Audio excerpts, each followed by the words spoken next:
On the American frontier with the Weston family and Daniel Boone in the exciting days following the American Revolution. We interrupt this program to bring you a special news bulletin from CBS World News. A press association has just announced that President Roosevelt is dead. The president died of a cerebral hemorrhage. All we know so far is that the president died at Warm Springs in Georgia. For Mr. Roosevelt had piloted the nation, if not through victory, to within sight of victory. Lincoln's death removed him from leadership in the time of Reconstruction. President Roosevelt's death has removed him from the greatest task ever faced by men of making peace and building a secure and neighborly world. As in the case of Lincoln, the death of Mr. Roosevelt will silence the critics who have been vociferous against him as against no previous president save Jefferson. And he will appear to the nation in his true stature. He has been one of the greatest leaders of his country. He has been one of the greatest leaders of humanity. And his name will be lustrous as a lover of men, as a servant of their freedom, and as a wise and patient leader in the greatest war ever fought for freedom. His death will bring grief not only to this country, but wherever men prize freedom. It will bring a shock to all allied countries, for Roosevelt's leadership in the difficult test of allied cooperation has been the rock of their hopes, and his loss will be a weakening of allied coherence. Mr. Roosevelt had two qualities that fitted him for the great task of world responsibility. He had unbounded faith in the right, and he had unending patience. He was willing to take his steps slowly, but he never was willing to change their direction. Both gifts, which are the essence of his political genius, were needed in world affairs even more than in domestic affairs. It is natural that the accent tonight should be on loss, for President Roosevelt's death leaves a gap no man can fill. None in our political life has had his experience, his intimate knowledge of foreign affairs, or of the problems of our alliances. None has the peculiar combination of his qualities. We are weakened as a nation, and the good cause for which we have fought is weakened by his death. But it would be out of perspective to stress the loss in disregard for the fulfilled life for which we owe so great a gratitude. President Roosevelt's gift to his fellow Americans is not easy to appraise in a few words. He has served the country so long that he's become inseparable from the political scene itself.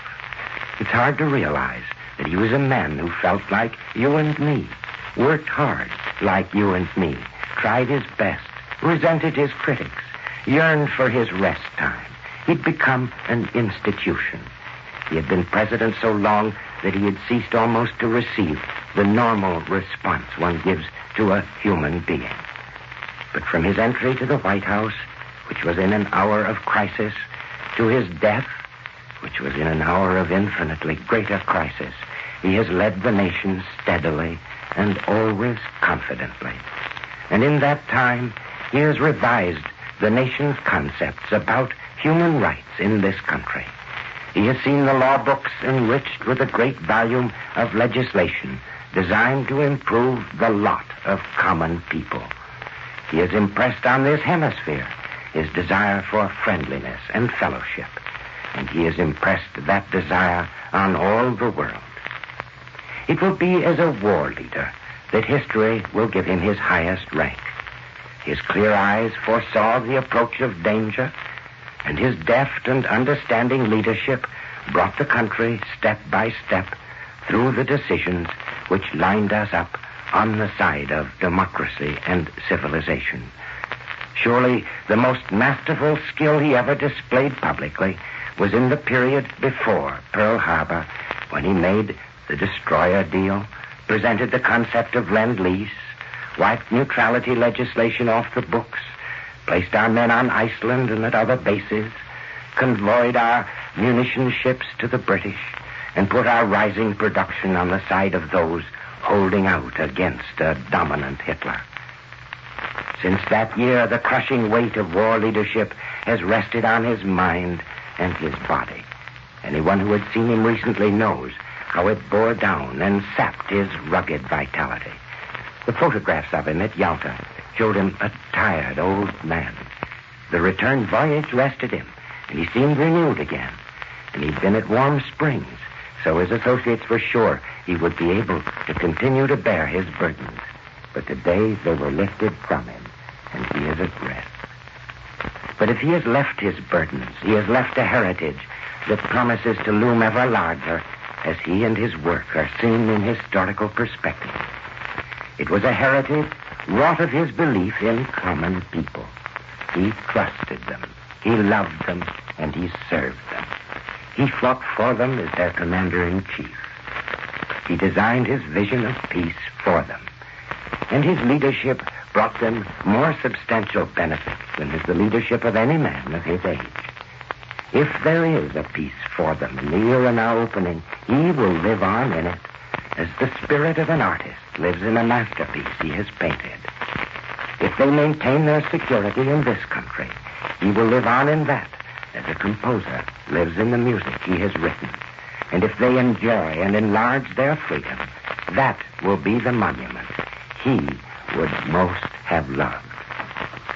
Here is David Wills, who has just returned from the White House. Over at the White House, the flag is at half-mast for a dead president. The silent crowds are beginning to line the sidewalks along the park opposite the Pennsylvania Avenue entrance to the White House, but the sidewalk in front of the railings is once more guarded by military police.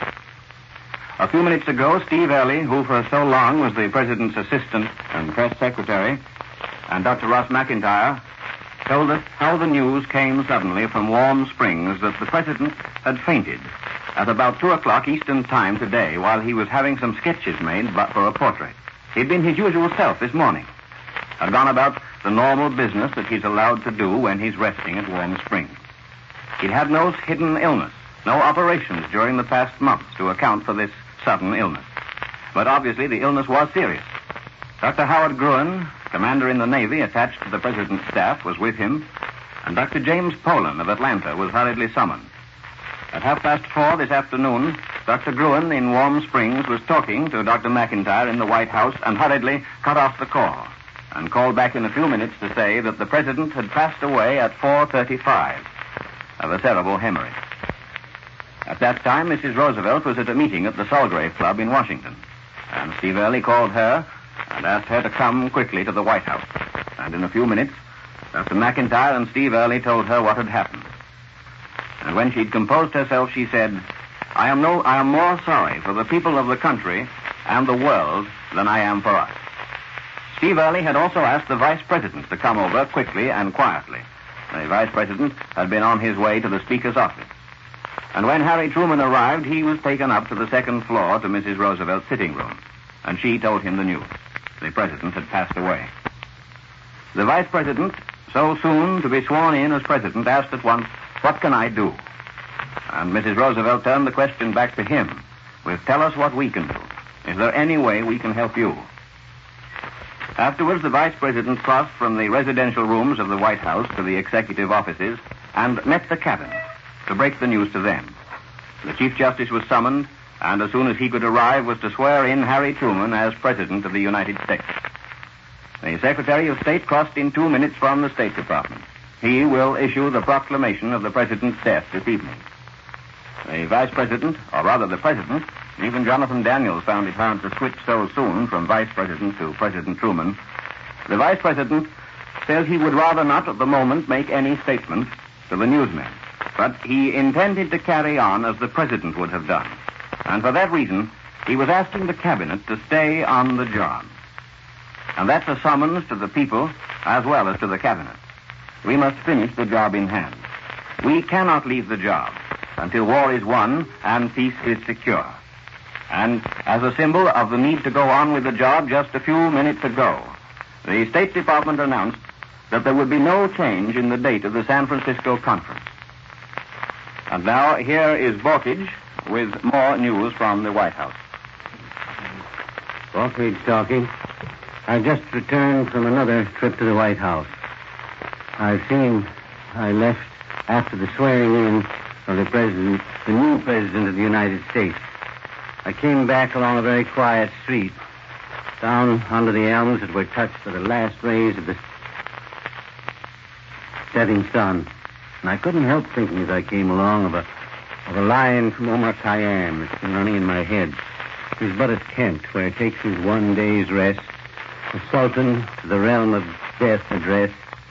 The Sultan passes, and the dark Farash strikes and prepares it for another guest. Another guest has come in. He stood there with his wife and daughter between him and the Chief Justice of the United States and took the oath.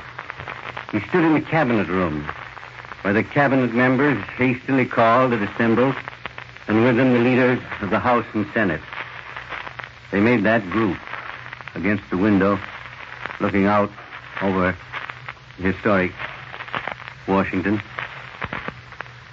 After the Chief Justice came out and spoke to us a moment, repeated for us the oath so familiar, but fortunately so seldom repeated under circumstances like these.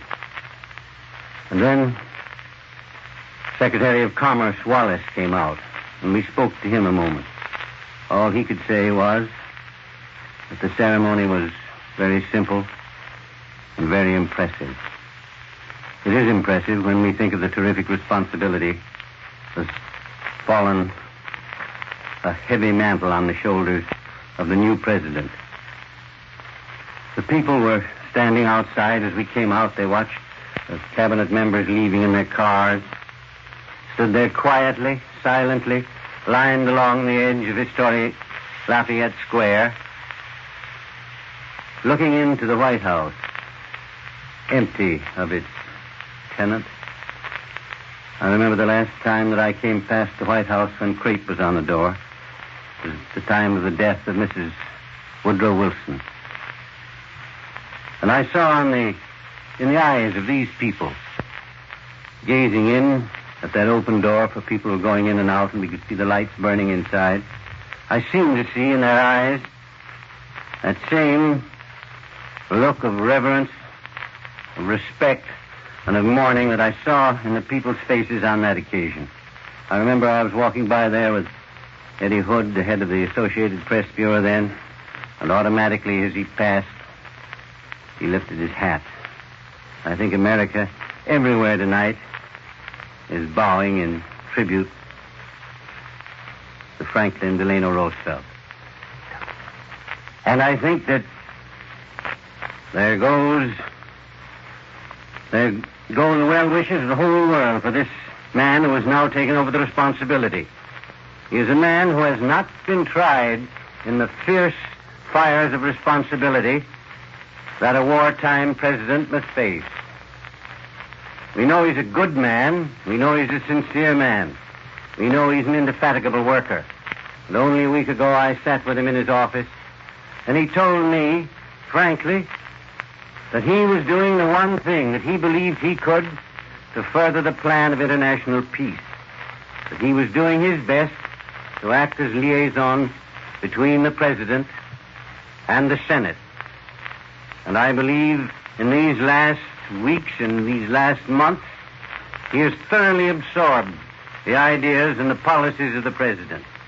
And as he promised to do in the few words he spoke, before he was congratulated by those who stood about him when he took his oath, I believe that we may count on him to carry out those policies as he believes them to have been in the mind of the President. That's all, and thanks very much. This is the Blue Network of the American Broadcasting Company.